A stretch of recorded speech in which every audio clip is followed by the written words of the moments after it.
Good evening and welcome to another episode of Try Imitating This. I think this is Series 2, Episode 5. We're on Saturday this time. I think we've just rescheduled it slightly. We've got some cracking guests as we always do. Largo, you're a regular contributor to this show. How are things, mate? You good? Excellent, sir. How are you? How am I? I've had an interesting week because I've kept you up to date with some of it, but stuff I can't discuss on air, as I'm sure you can imagine. I'll tell you what, it's I tell you what, I long for the days. I long for the days of peace and quiet and no drama. That would be wonderful. Yes. No drama and a large amount of alcohol. Well, we can sort the second one out later. Anyway, do you know what? I was out. Have you had any drama? Any fun and games? Any excitement in the week or anything like that? No, not a tremendously large amount. No. Well, actually, I had a nap like you did. I nipped out for a few pints this afternoon, and it was quite interesting because somebody said, this is the whole reason I did this show in the first place. And they said, you've got a lot of knowledge of various subjects, and that's probably true. But we'll come up with an area where I have no knowledge whatsoever very, very soon in a second. Okay. So we were talking. I ran into some Bolton Wanderers fans. That happened. We were talking about the 90s, the Bruce Rioch, Dave Higson. John McGinley era, that one. Yeah. What a ding! Do you remember Dave Higson? What a ding dong do! Ding dong do! Yeah, what a ding dong do! Yeah. So we were talking about that with some Bolton fans. Apparently, Bolton once took 1,000 fans to Pisa in the Anglo-Italian Cup. You would, though, wouldn't you? Pisa away. I was just joking. That's why the tower's leaning. It was straight before that.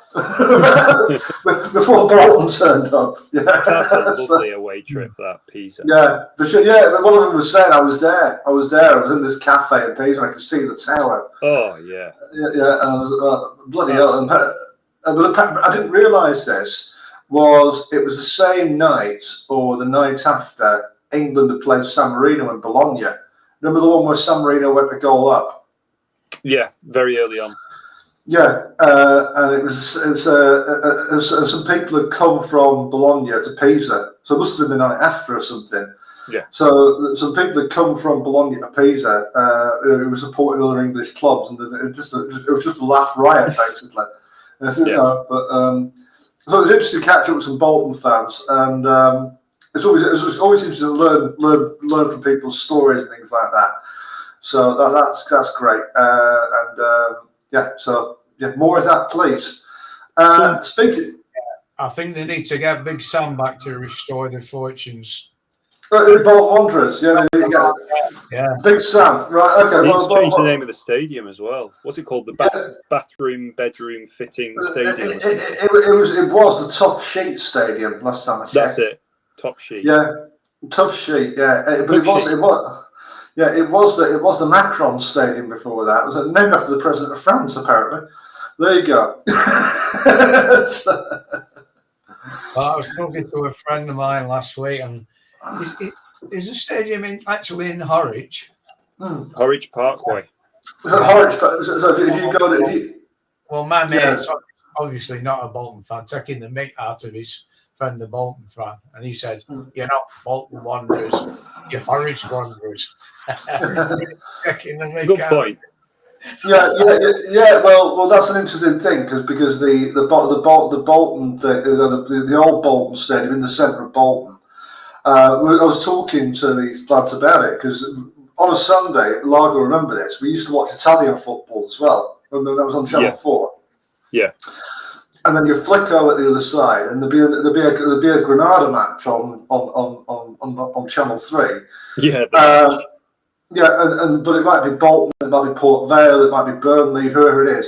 When it was at Burnden Park, if you remember, there was a Normid supermarket behind the goal. Tesco. No, it was Normid. It was Normid. Normid. It was a Normid supermarket. Yeah, and I asked these Bolton lads, did the ball ever go in the supermarket? No, because you've watched the game and John McGinley had a shot, go over the bar. Got a Gandini or somewhere. And pan out, and there's this enormous supermarket behind the goal, and that was the thing. It was who does better times really? I mean, I don't know with Horwich. You're right, because if you get the train to Horwich Parkway, the stadium is basically like when you get off the train, isn't it? Do you have to go over a bridge or something, and then you're there? Yeah, it's like a 2-minute walk from the train. What's there now? There's a velodrome in there. A what? What's that? There's a velodrome from the Commonwealth Games. Oh, right. Okay. Right. Yeah, but when the old. It was 2000. They had the Commonwealth Games in Manchester. Yeah, but the old Burnden Park. Yeah, it was great ground. It's well used then, is it? It must pay for itself. I don't know. Uh-huh. I've never been. I've only ever seen it on TV. Anyway, speaking of people with lots of stories, right? Because I've not introduced you properly yet. One of my favourite musicians, man who never plays a bad gig, never plays a bad set. One of the few bluesy guys I know, Mr. Kevin Ash. How are you, mate? You good? Yeah, I'm fine. Yeah. This has been good. A real eye opener. Oh, real eye opener. I said, right. Oh, great. Do you know what? I didn't have a camera either. You know, I had to run to a shop and get a second-hand one. You know, I didn't until about a year ago, and then I kind of caught up with the real world, sort of thing, caught up with the modern world. So good to have you on the show, mate. Good to have you on the show. Yeah, good to have you.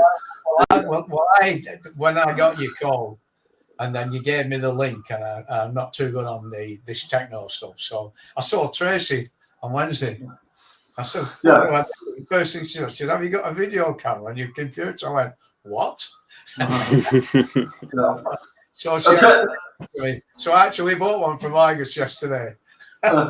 No. Oh, nice one, Kev. Nice one, mate. You know what? I've asked Tracy to come on here a couple of times. She won't do it. The Besotti won't get together on camera.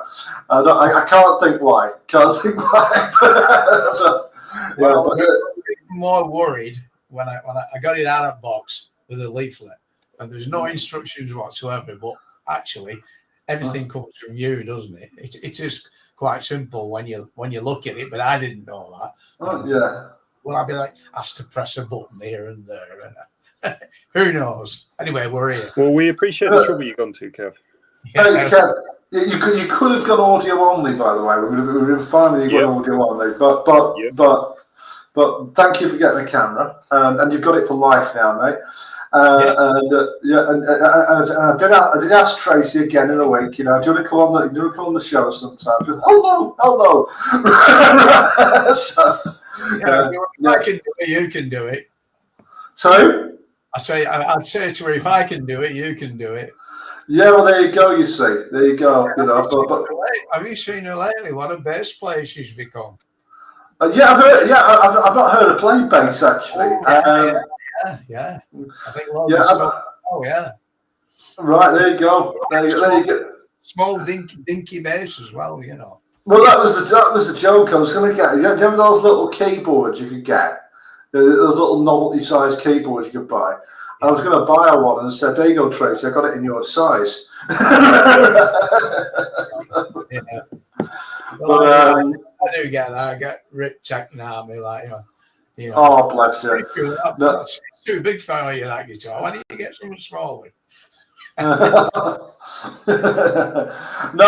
we love you. We love you, Kev. We do. And it's one of those things because we've known each other on and off for quite a long time because I've had kind of two bursts as a musician.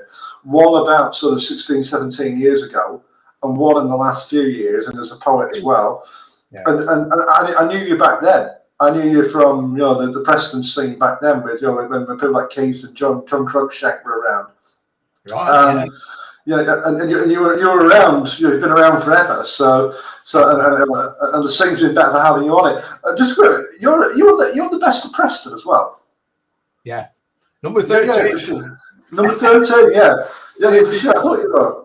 Because we're on it. All the good artists are on it. I'm sure I've not listened to it recently, but yeah, you're on the Best of Preston. I'm sure you. I'm sure I remember. Yeah, I'm sure I remember you being on Best of Preston. So yeah, that's a great record. If you listen to it from first to last, there's a lot of really good music on there, isn't there? There's some amazing tracks on there, and Tracy's track with Logan, actually, I think that's my favourite because she's done some great harmony vocals. Yeah. Really impressed with them. Yeah, that's my favourite track. But I don't think there's. Well, I won't say there's not a bad track on it. Maybe number 13 might be a bit dodgy. The rest of it's all right. No, nothing you've done, nothing you have ever done has been dodgy. But it was interesting talking to Marty about it, and he was saying it was, because like the Besotted are a little bit hit and miss, and he said, like I was a bit worried, that on the Besotted track, I was a bit worried I might have to leave it out. I was like, okay, but then he heard it, and he was like, no, it's brilliant, it's really good. The Besotted song every time. The lyrics are great, the music's great, everything's, It's just me and music. I mean, I was blessed to be born when I was. I had great music. I heard the birth of rock and roll. I was there when the Beatles exploded. I think I was 11 or 12. Stax, Motown, the only thing that mucked it up was punk. I didn't get into punk at all. Well, there again, when the 80s came, I found southern rock bands from America. So I've been blessed. But a lot of the stuff today, I mean, I've got to appreciate that music does move on. But I watched, what's his name, the festival. What was a big festival just recently? Begins with G. Reading. Glastonbury. My memory. Yeah. And I turned it off on Friday. I thought, this is absolute rubbish. And on Saturday, I listened again, and even though there was stuff that I didn't like, and I thought, no, it's not for me at all, this. But I couldn't call it rubbish because I noticed the audience knew all the songs. They knew all the words to the songs, and I thought, well, that to me, if you're with the band, if the audience knows the songs, you can't knock them. They must be buying that music and following that. So but I can think this is rubbish. No, Kev, I'll tell you, you're right. I've experienced this from. I mean, I'm a child of the '90s, right? And I'm going to argue that the '90s was the last really good music decade that there was as well. And I can see that since the 2000s, there's been a drop off in terms of. I think it's a lack of originality really, more than anything. There's just something has gone missing from music. 2000s, you still have the Manic. Yeah, they were like the girl band. No, not the girl bands. The solo girls. They all sound the same.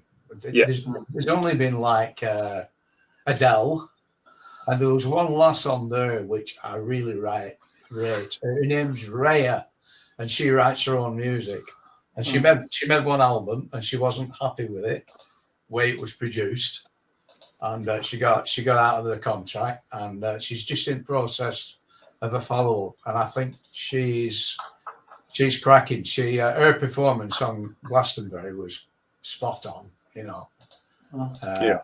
18-piece band she had. She said, we're not making any money, but we're enjoying ourselves, and they were enjoying themselves, and they were making some great music. But the other thing that annoyed me about Glastonbury was my generation, John Fogerty, Rod Stewart, Neil Young, people were slagging them on Facebook, and I thought, okay, music moves on, you're not into it, why don't you just turn it off? Why did you watch it and then say it's crap? Just turn it off, the button there, I don't get that. I really don't.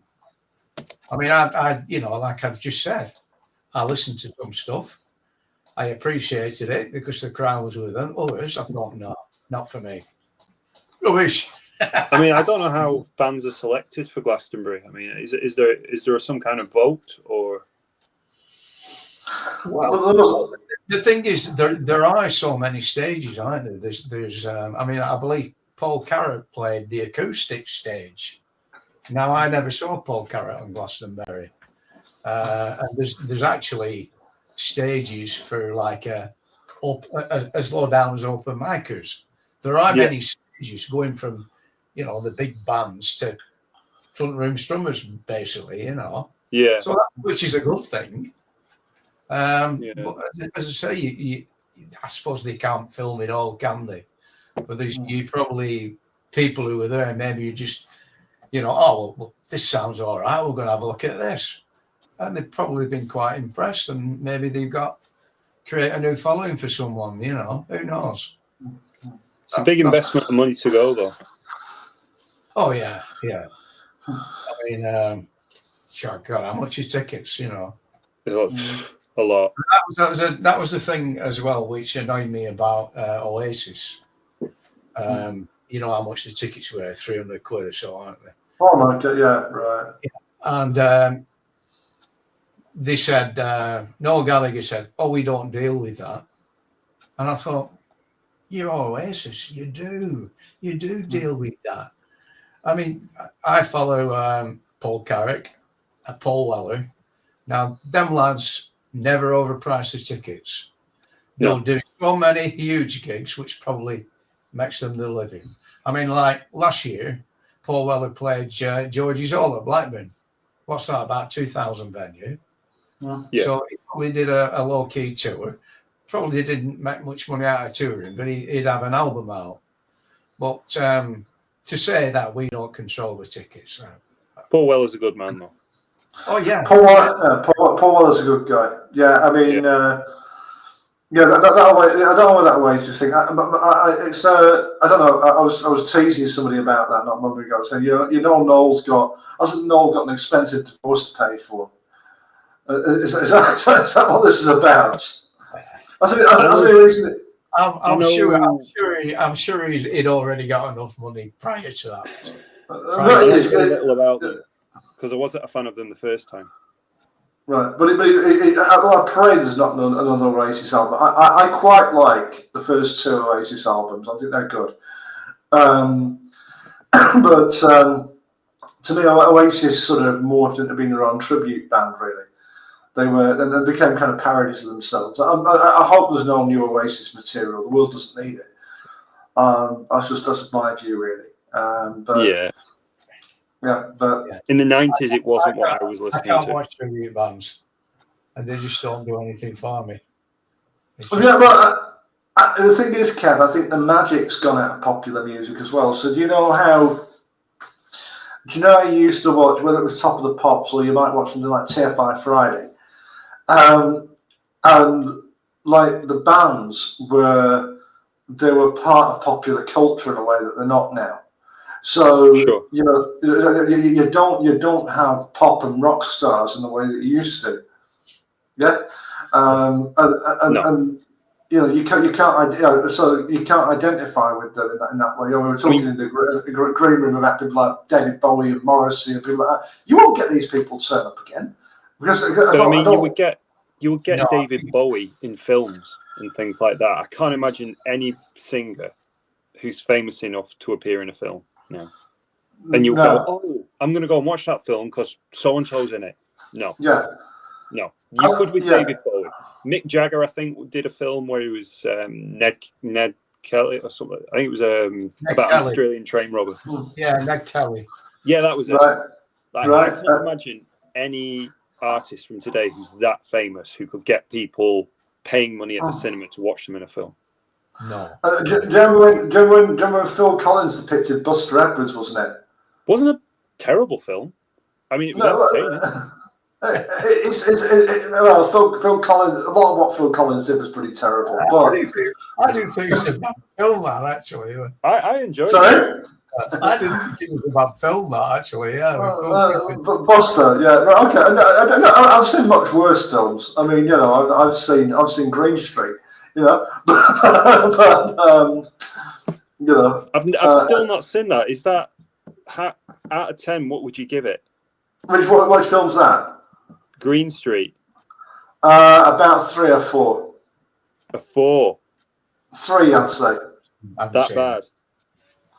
It's pretty bad. It's pretty. It plays it. That's one of those strange things. It plays into all those ghastly. There was a whole factory of them that came out. The whole battery of football hooligan films that came out, wasn't there, in the 2000s? And it became a franchise. And there were people. And there were good films like The Firm and ID. Do you remember ID? I do. Yeah. Which were they were great films, but then like somebody caught on. Oh God, there's some money to be made out of turning this football hooligan thing into a franchise. And there were football hooligan films coming out every 5 seconds. They were stupid, and they were all terrible. Well, now you mention it, on the theme of pop stars and acting, the other day I was watching a German series about Germany between the wars called Babylon Berlin, and Brian Ferry's in it. There you go, Brian Ferry. What a cool one. Ah. Yeah, it's called Babylon Berlin. It is German, but he appears in it. And it's a detective series, murder mystery, Germany between the wars, like after World War One. It's pretty cool. It passes the day. English speaking, then, was it? No, it's German, but you get subtitles and you forget you're reading them after like 10 minutes or whatever, So Brian Ferry was speaking German, was he? No, he appears in a cameo he's like role. in a nightclub as a singer. Cameo role, yeah. Yeah, but he's in a few times. He's doing that sort of between the wars type music that was very popular in Germany before Hitler. Jazz, because jazz was quite popular in Germany, particularly Berlin, before the war. I'll tell you what it was, random things. I'm just conscious of the time. I'll have Ken play a tune in a minute, because he's going to play a couple of tunes for us today. I was watching a film a few years ago called Grizzly 2, right? I didn't realise it was about a bear running rampage in a forest somewhere, right? And Grizzly 1. Well, it wasn't a huge hit at the box office by the sounds of it, right? And Grizzly 2 basically never made it to be released because I think somebody died while it was being made or something, right? But it had a young Charlie Sheen in it, right? And there was this band up on the stage, right? And I said, I recognise them. I recognise that band, right? And it's these 3 girls, right? I was like, I know who they are. Right, and it was a terrible movie. It was one of those films. It was so bad, it's good. Do you know, like an Ed Wood movie or something like that? Yeah. Right. And I remembered who they were. And it came the credits at the end. I said, I know them. And the credits at the end, it said, was it Toto Coelho, the ones who did I Eat Cannibals? Oh yeah. I Eat Cannibals, right? I said, oh, it's him, right? They were in this movie, this film Grizzly 2 from like it was actually filmed originally in like 1986, but then it only saw the light of day in like the 2010s because people had died while it had been made or something. They were actually in the movie, were they, or was it just the song in the title? Well, what happened was the part of the plot was that people went to go to this concert, this music festival, and the bear was going to run rampage at the music festival. Right? Grizzly was going to invade the stage, basically. So yeah, I mean, I've seen a couple of films about bears. Do you remember? I was doing jokes about this a few years ago. Can you remember? There was a film out at the cinema called Cocaine Bear. I saw it. Right, it was about a bear. It was about a bear who eats a bag of cocaine in a forest. They get dumped. This cocaine gets dumped by drug dealers, right? And this bear eats it and goes on a cocaine-fueled rampage. It was pretty funny, I thought. You like to play guitar. I was like, yeah, that's it. It turned into Eric Clapton. That's it, yeah. So I was saying like, that's it. Yeah, that's it. What I need to do is get myself a new woman and take it to the pictures to watch Cocaine Bear. Can you think of a better first date than that, Kev? Right? There you go. What more can a woman want? Right. On which note, I understand you've got a couple of tracks for us, Kev. Yeah. Do you want to, what we'll do is if we... I'll play the what I call my whinge song, which is, we've just discussed the state of music today and how lucky I was to be born when I was. So this is called Music in My Soul. I usually play with a mouth organ, but I can't rig the microphone. No worry. I'll do it. No worries at all. I've heard it plenty of times in the guild. It's a great tune. Largo, if we mute our mics for a few minutes and leave Mr. Kevin Ash, the stage is yours, my mate. Okay, so good stuff. Thank you. Yeah. Music in My Soul, my whinge song. Being blessed with played and heard proper music back in the day. Okay.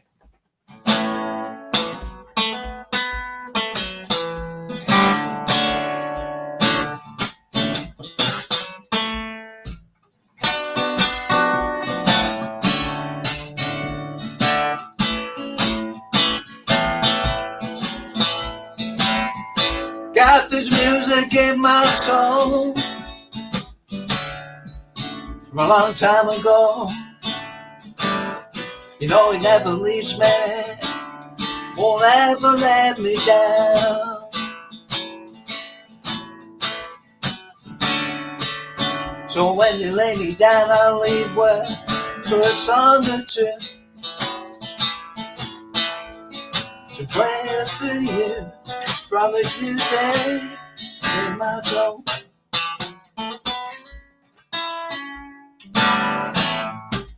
God bless God for being God, putting me where I want to be.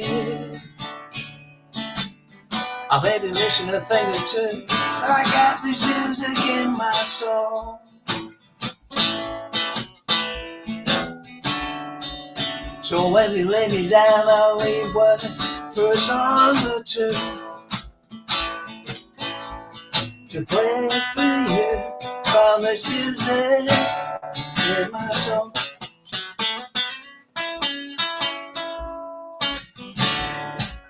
Today's music, I just don't know what's going on.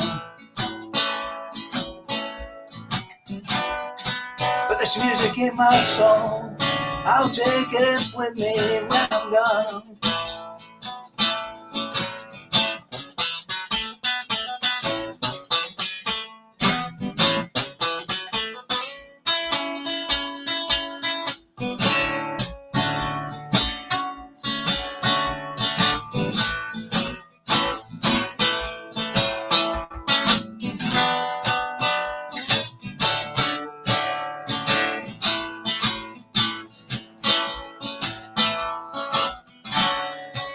So when you lay me down, I'll leave word for a song or two to play for you from this music in my soul. There you go. Thank you. Music in my soul. Loved it. Loved it. Tremendous stuff, Kevin. Tremendous stuff. Yeah. So you're obviously inspired to write that by you feel like a musical decline, if you will. I had to get it. Yeah. No, it's good. That's good. It's good. It's, thanks for playing it because of all your original songs. That is my favourite. I love. I do. It's one of those I really like. So great stuff. Yeah. I mean, it's funny. Obviously, we talk to potential guests all the time. Another good mate of yours is Don Helm. We're talking about getting Don on, and it's one of those where was it Don with his song about the woman with the fat ass. That is an absolute classic. Yeah, so if I was gonna put a best of together from people I know and people I'm friends with. I'd have music in my soul on it, and I'd have Don's song about the woman with the fat ass, definitely. Did he actually get to play that live? I'm not quite sure if it will be banned or not. No, Don's not been on yet. We're just finalising a date. So we'll talk about future guests at the end of the show, because tonight's about you. But really, yeah. So just talk a little bit, because obviously we were talking about the fact that you've been you've been around for a long time in terms of the music scene and whatever. And I remember the first time I was involved with it, and you were a constant at that. So, when do you start playing guitar? When do you get into the music scene? When do you start writing your own songs, really? To be honest, it went back to be before I was a teenager. I was a firstborn of four. Spent a lot of time with my nan and granddad, and initially, then there wasn't television; it was radio. So I was hearing like the birth of rock and roll, Elvis, Jerry Lee Lewis, all those guys, like Little Richards. And of course, the English people, Marty Wilde, Cliff Richards, people like that, Joe Brown. So I was picking up on music then. And then, as I say, 62, the Beatles arrived. And that was it. The Beatles were my band. I appreciated all that stuff that came out of London. Rolling Stones, the Kinks, Pretty Things and whatnot, And when I was 16, I decided to get myself a guitar, because I had realised that the Beatles were writing their own songs. And I'd always been pretty good with words, poems and stuff at school. So I started writing songs, sent a few off to publishers, never got any joy. I think one I did called Rockin' and Rollin'. That came about because I had a conversation with my mum. I was asking her where she met me dad and where they went, like for a pint and stuff like that. And it was dance halls then, dancing to the rock. So I wrote the song Rockin' and Rollin', inspired by the 50s. And going back to Jim Escott, we were working together for Little was delivering mail order, and he decided to leave and set up a recording studio, assembly line on Red Scar. So I said to him, I've got this song, can I come in and record it? And he went, oh yeah, I'd appreciate that, because he said, I'm still learning. So he said, if you don't mind like me using you as a guinea pig. I said, no, not at all. And so I got Bush Country's drummer, Pete Morris, and Dave Morris bass on the song. Steve Escott, Jimmy's brother, who was from Crossfire, on guitar. But I said to him, I want a sax solo, because it's 50s inspired song.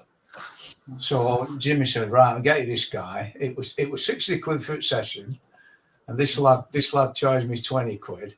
And he was out of work at the time. He'd no car. I had to go and pick him up.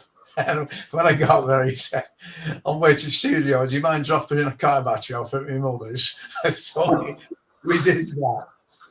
Anyway, he came and he did a fine job. He played all over it, and he said, just keep what you want, And it turned out he's Ian Kirkham, who is now Simply Red's musical director.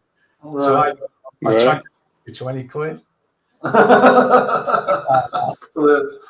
And then big mistake. I didn't go out and do gigs. I should have done, because you pick stuff up, you learn from other people.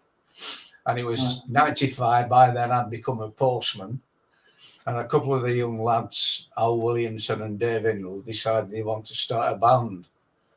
So they dragged me kicking and screaming down to Lamb. Keith Mitchell was doing the open mic then there. Right. So that's the first time I've sort of played live. And then I enjoyed it. So it came from there, and I just continued to. So you didn't play live until 1995, did you say? Yeah. You'd be in your 40s then. Sorry? Would you be in your 40s then? 30s, 40s? 95 from 51. You're working out quicker than me. 44. Yeah. Right. So I'm just saying that, because that's quite it's quite late in life to start playing live, isn't it? Thinking about it, but it's not like doing a proper gig. You know yourself, proper gig is probably 2 40-minute sets for people, people local. I mean, proper bands do like 2-3 hours some, don't they? But I've occasionally done a few backups, which I've thoroughly enjoyed. And this is going to be one next Sunday. It's short and sweet. It's just 20 minutes to warm everybody up. But then I have people I'm glad to say, asked me to do charities. I just did one for a dementia charity about a month ago now. And they've asked me, along with other people, not just me, to do another one on the 19th of September at St. Michael's on Tulketh. And then the day after, I'm doing one for another charity at Catterall for Andy Kinder. You know Andy Kinder from Champagne Nippers, guitar playing. Yeah, I do, yeah.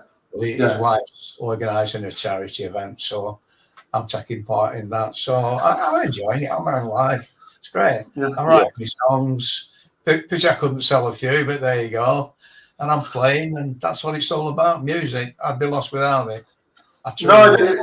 You're doing great. You're doing lots of great songs, and I was saying that tongue in cheek, Kev. I've never actually heard you play a bad set. I've never heard you cock up on stage or anything like that. Right, but the thing is, you'll know this, that when you create stuff like that, it's like a mark of mortality. It's yours forever, isn't it? And it's a nice feeling, really.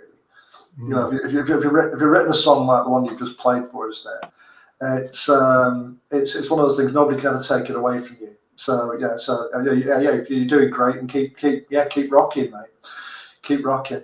Largo, have you any thoughts on this? Probably is the only non-musician on the panel. Yeah.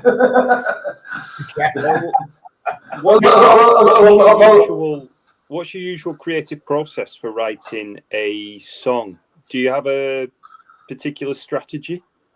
Well, it's funny you say that. Normally, it's like it's a run of chords, and then the lyrics usually come after, Yeah. But what has happened a few times lately, I've just had an idea and I've written lyrics. I might not have been. I live in a 2-bedroom bungalow, and the small bedroom is what I call my music room. Yeah. So I might not have been in there, so I've got an idea. Maybe I'll write out somewhere else, but I tended to just the music stands absolutely full of A4s, so I tended to just I'm not going to do anything with this. Put it at the back because there's a lot of the stuff. But lately, I've just gone to the guitar, started messing about, and think, I'll have a look at that, and I've actually done it in reverse. The lyrics have come first, and I've just tried, and it's worked. So, but what I mean, do you have to reserve yourself a period of time in the day where you sit down and do it, or does it need to be sort of an inspiration? You're doing something, you write it down. No, I can't. I think these people who are, they said right, we're going away to write the next album. Well, Bob Dylan went to forcibly in Morocco. Yeah, forcibly they can go away and forcibly write a song. No, it just comes. I might not have been in for a couple of days, and I'll just walk into the room, pick the guitar up. I might have a chord sequence then, and away I go. Yeah. That music in my soul just came about for, I was whinging away to myself one day, and I thought, well, this music I've got. The title came, Music in My Soul, and after that, it took me about 5 minutes. Bang. Yeah. No. You know what? You'll see us sometimes, Kev. I'll drop a poem on Facebook or something like that, or what looks like a poem. It might turn into a song, and it's like that. When that muse takes hold of you, you've just got to get it down, haven't you? You're away. You'll know, Kev, that one of the most famous poems I ever wrote is one called Provoked, and I actually wrote that in the supermarket. I was actually pushing a trolley around Tesco on a Friday afternoon. It was after work. I went to Tesco and these lines started coming into my head. And I was like, shit, you better get to the checkout and get home and write this down before you forget it, So, Yeah. so I know exactly what you're on about, in terms of, it's not a mechanical process. It really isn't. It's one of those for things. some people it is, though.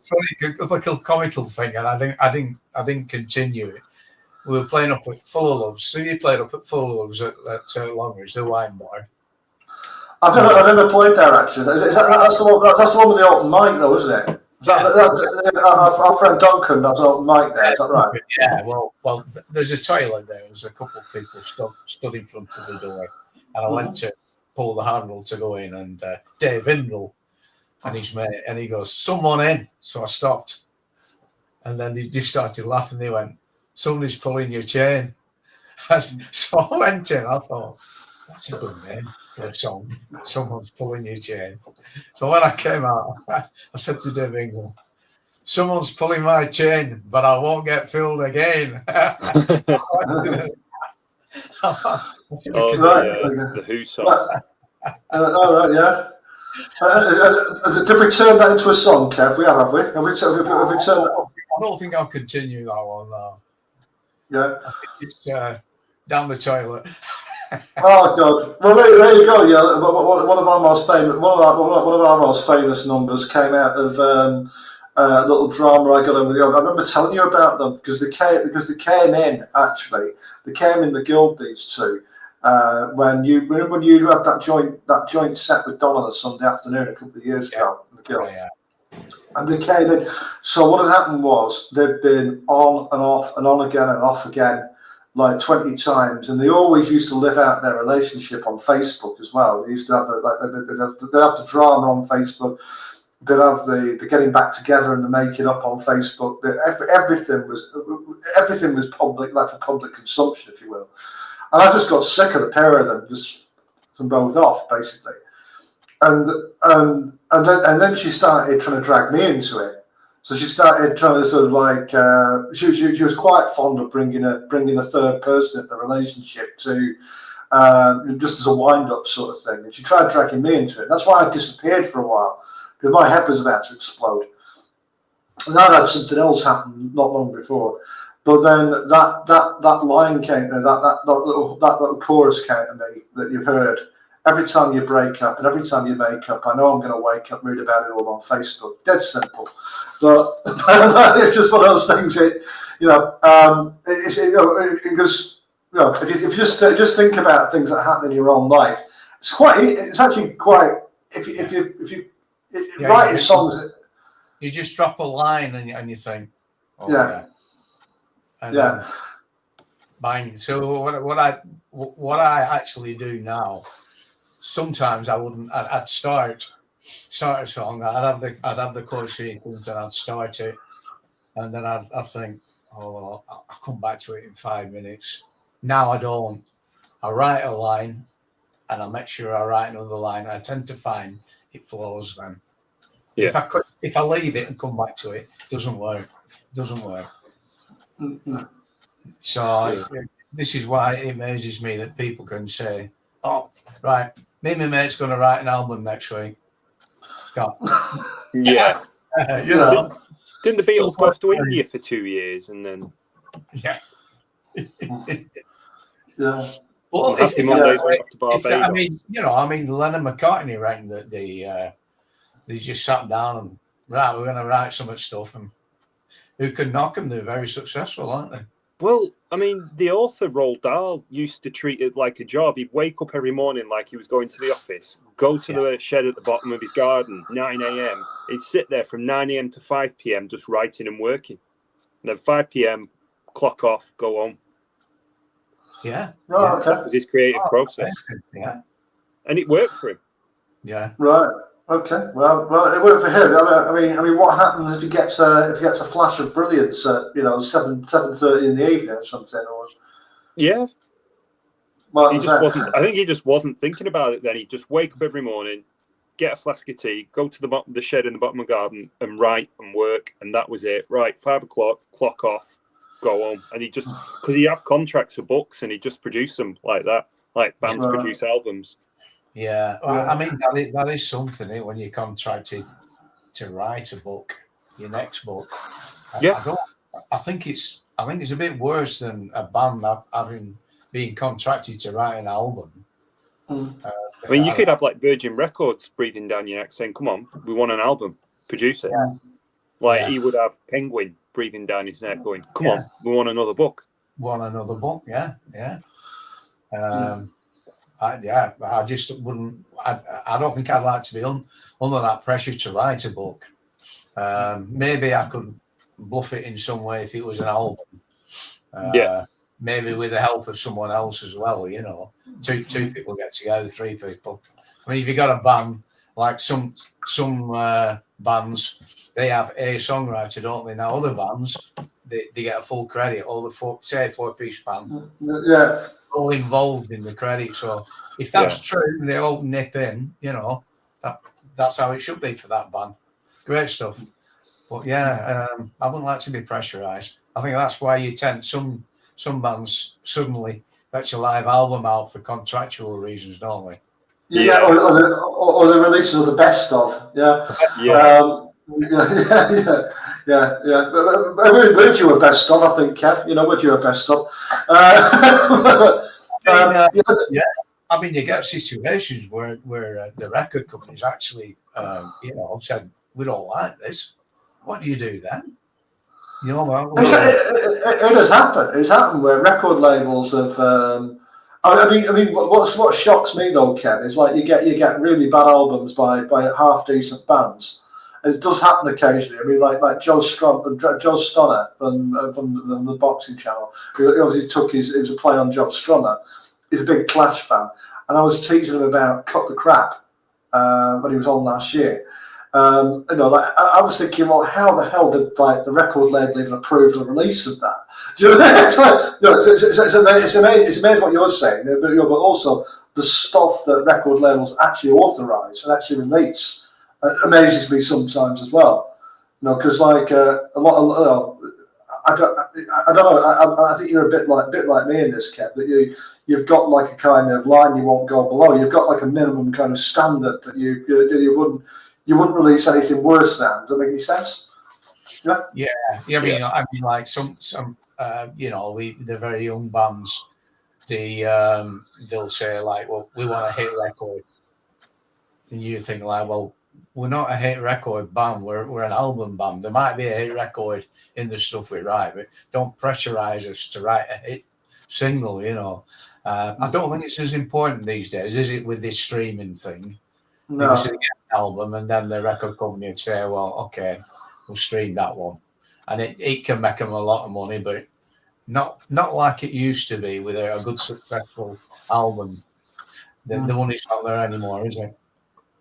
No, it's not. I remember, I remember when, like you used to go to a records shop on a Monday, we have Friday after school maybe, but on a Monday, if the right band on a record, there'd be queues outside the record shop. The records used to come out, CDs or whatever, used to come out on a Monday morning. And then you'd have the chart updates on midweek and the whole thing about who was going to be number one on a Sunday as well. And that was even back when when Largo and me were lads growing up in the 90s, when you had like the Britpop era and things like that. It was a big deal. It was a big Getting deal. the number one on top of the pops was a big deal. I mean, to be honest, like as I say, I was a massive Beatles fan. And I probably wouldn't care what it was like, whether it was a bad one. I don't think they ever did a bad one, really. But like you say, I'd pre-order it. Can't wait for it to come out. Right. Yeah. And funny enough, this is going back a long way away. You wouldn't believe the places where you could buy a record. I bought Strawberry Fields from my Ironmonger shop on Brookfield. Pre-order. All right. Really? Yeah. You bought it from the Ironmonger, right? Okay. Yeah. Bloody hell. Right, bloody hell, right. It's 6 across, Ironmonger, Harold. Everyone gets that joke. Yeah. But, right, you're going to the Ironmonger's shop. Brilliant. You could, I'll tell you what, I was a bit unfair on Largo there earlier, because we were talking about musicians. Largo, you do play a mean triangle, don't you? Is that right? And a tambourine. Tambourine. So if you so Kev, if you're in the market for a triangle or tambourine player, then in fact any local band, Yeah, I'll give you mine. Yeah. then please get in touch with the show. You know, well, no, I'm going back to Spain next week, so. Are you right? Okay, right. There you go. Yeah, what a shame. Right, you prefer Spain? You prefer Spain to England on balance, though? Yeah, I can actually afford to live in Spain. There's no way I can afford to live in England. It's crazy expensive here. No, I've got to be honest with you, mate. You know my situation. I don't know Kev's, but like I'm not dirt poor, and I'm not on the breadline or on poverty money or anything like that. Nor am I loaded. But like, it's scary how much money you need to live in England. But jobs don't want to pay. It's not. Yeah, it's scary. But it's like. Actually, Joe, when I was growing up, the average wage would have been like £13,000-14,000. Like growing up, and £13,000-14,000 actually travelled quite a long way. Yeah, money doesn't travel. Doesn't seem to travel anywhere near as far as it used to. No. Yeah. Oh, definitely. No. Well, I got married in 74, I think. No, 71. And I had £4 spending money. And I used to go out Friday, Saturday, and Sunday on £4. Yeah. Yes. So, it's just ridiculous now, isn't it? Back to what you said about, cheaper to live in Spain.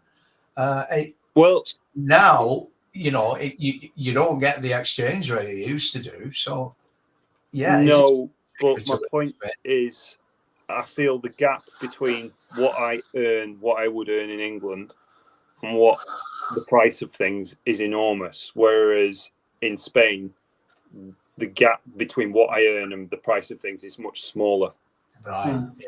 So, for example, living in Spain, I can afford, I like to go away twice a year. That's just impossible in England. I'll go for example, last year I went to Romania and Morocco. This year I'll probably go to Morocco again and somewhere else. Probably, I don't know, I'm looking at Slovakia or something like that. In England, no way would I be able to live like that. Yeah. I don't go anywhere exotic, but No, and it's things like like if you go to a pub, there's a few good pubs that Kevin me like, but look, going to the pub's expensive now in a way that it never used to be. I remember even like in my 20s going out. I'll tell you what, if you spent £50 on a night out, you've had a seriously good night, right? and I mean a seriously good night. Yeah, I mean you could easily spend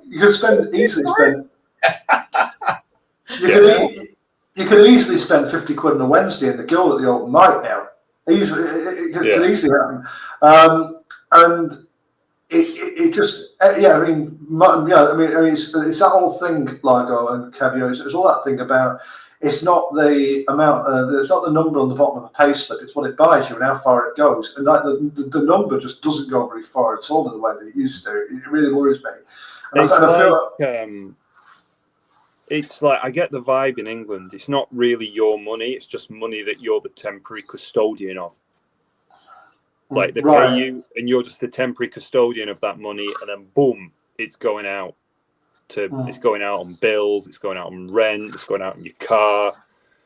I mean, I tell you, they are so desperate to get money off you. I got I don't know if I told you I got breathalyzed the other day when I was driving. Oh no, you didn't. Well, they pulled me over because one of my front lights was not working. So the policeman pulled me over. Then they breathalyzed me, looked in the boot of my car, everything, really giving me the whole 9 yards. And then they said, right, here, take this slip, and if you don't replace the headlight within 2 weeks, you get a £160 fine. Oh. So, but it's just like everybody's looking to get money off you, even if you're not supposed to give them money. They're looking for ways. The police are just there looking to get money off you. The council are looking to get money off you. It's like, it's just there's no respite in the UK. No, you're right.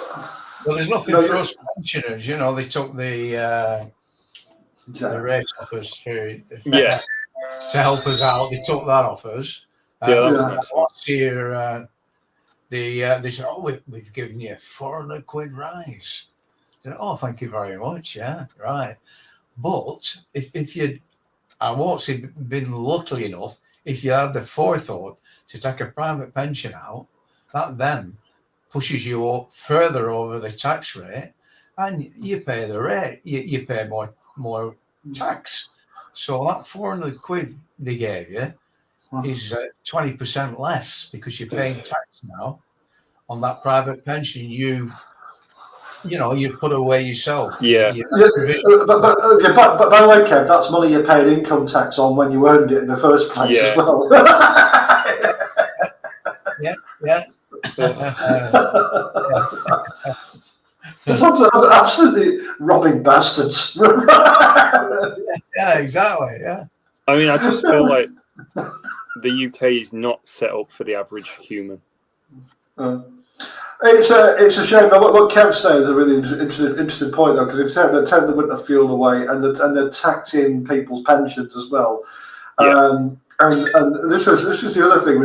This was a thing that was starting about 30 years ago. We used to have a very good private pension system, and companies used to give really good pensions out as well. In the ways that they don't now, because there's no point. There's no incentive for them to do it. You know, if you work for a company for say 30, 40 years and you got in the pension, you could there are things like final salary pensions and things like that. Okay, you probably can't do that now, but you know, we had a very good private pension system which provided for a lot of people, and then the government started raiding it. They started taxing the bejesus out of it. Well, where's the incentive on companies to do it? So, you know, it's not. My dad retired in his 50s and lived off his pension. Yeah.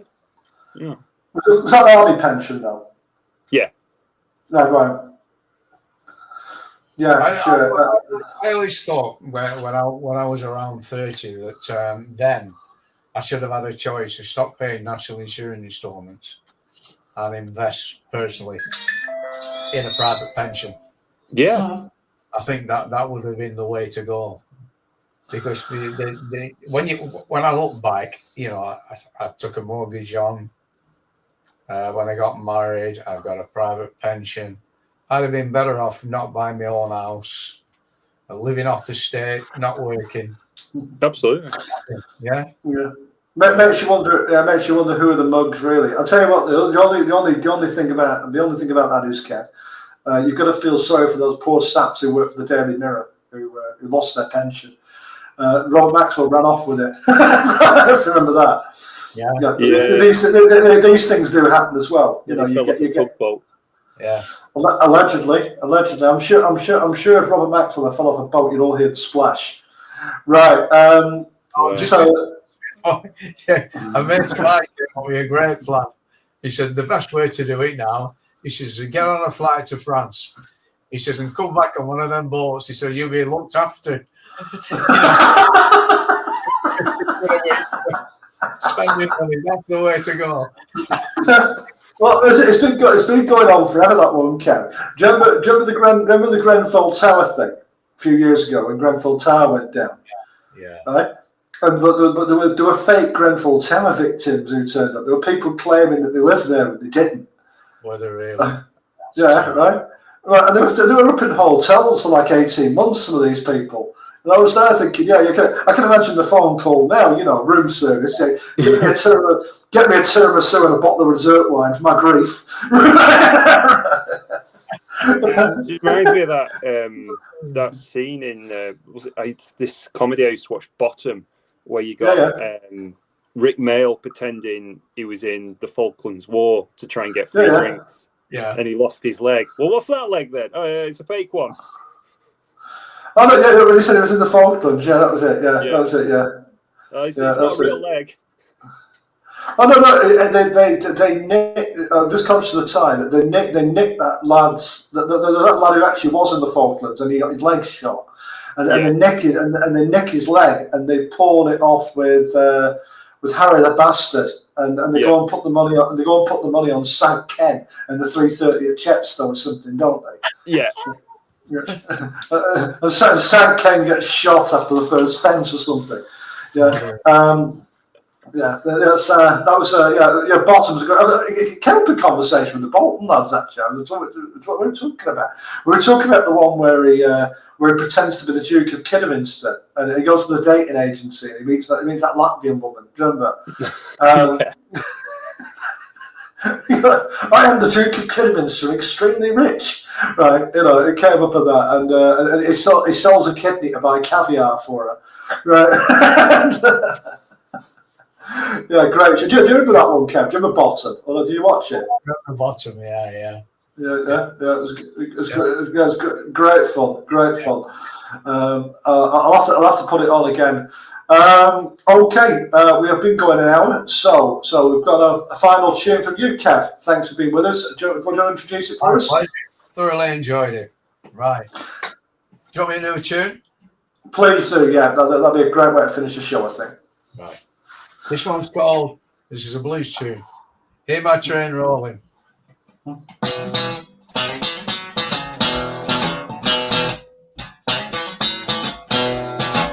my train rolling, rolling down the track. Surely that whistle blowing good to have me by. Hear my train rolling, rolling down the track. Surely that whistle blowing good to have me back.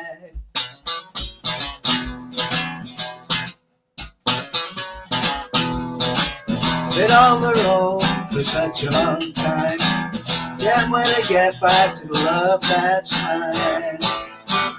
Been on the road for such a long time. Can't wait to get back to the love that's mine.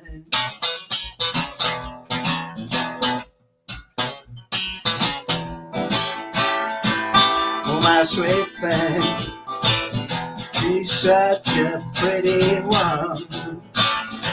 She'll hear that whistle blowing on this train I'm on.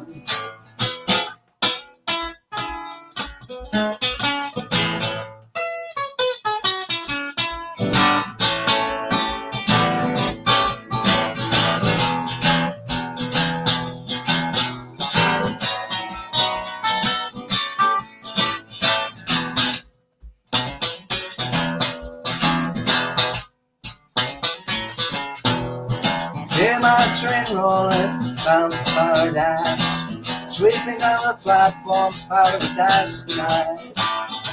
Hear my train rolling here, bound for paradise.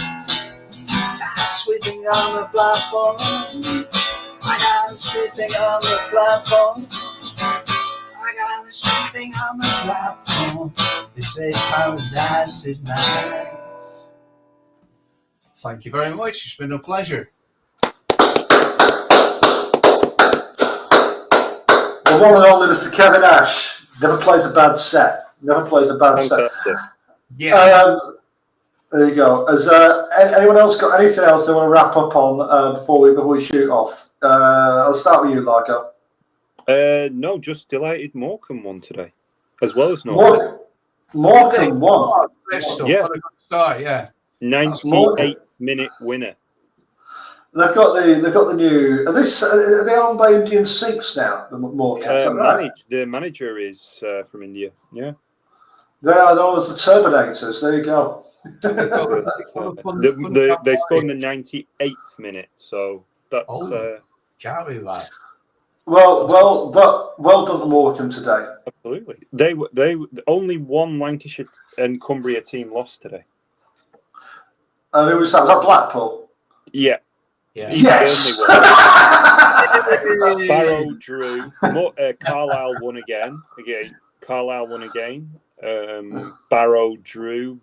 Blackburn won. Preston obviously won. Fleetwood drew, I think. Yeah. Well, I'll tell you what, that result for Preston today, because I just had a couple of hours sleep actually, and the beating Leicester and then beating Ipswich a week, two home wins in a row with that one. That's a pretty good start to the season. Let's see. Everson as a goalkeeper has made a world of difference. He has, yeah. And let's see if that lasts. But it's a great start. Kev, anything else from you? Any? You mentioned the gig earlier on. Anything you want to plug in terms of stuff you're doing just before we head off? No. Just a little refresher on the gig next Sunday, 1:40. Battle of the Bands. It's under the covered market, Preston Market. There'll be raffles and various other things going on, and it's for St. Catherine's Charity. Great event, yeah. Be there or be square. all for a good cause, and it'll be a good gig because Kev's there. So that's great. Yeah, we played a few festivals together, haven't we, Kev? Actually, we played a couple. So that's great stuff. Good luck with that. I'm sure you won't need it. And I think that'll be all from tonight. So next week's guest. Thank you, Kev, for being here and being you. Thank you, Largo. Thoroughly enjoyed it. My pleasure. Likewise, mate. So next week's guest is Arthur Peter Chappell, who you'll know. I think, Kev, you'll know Arthur. Poet, but also an author, a man who does books about pubs and pub signs and things like that. So he's gonna promote his books on here. And the Friday after that is a good friend of Largo's, someone that Largo's quite fond of, Mr. Craig Haydock. I've been in touch with him, so he'll be on here 2 weeks from tonight. Lovely, good stuff. Great stuff. So all I'll say is thank you again, and we'll tune in for the next one. And good night from me. Good night. Good night from.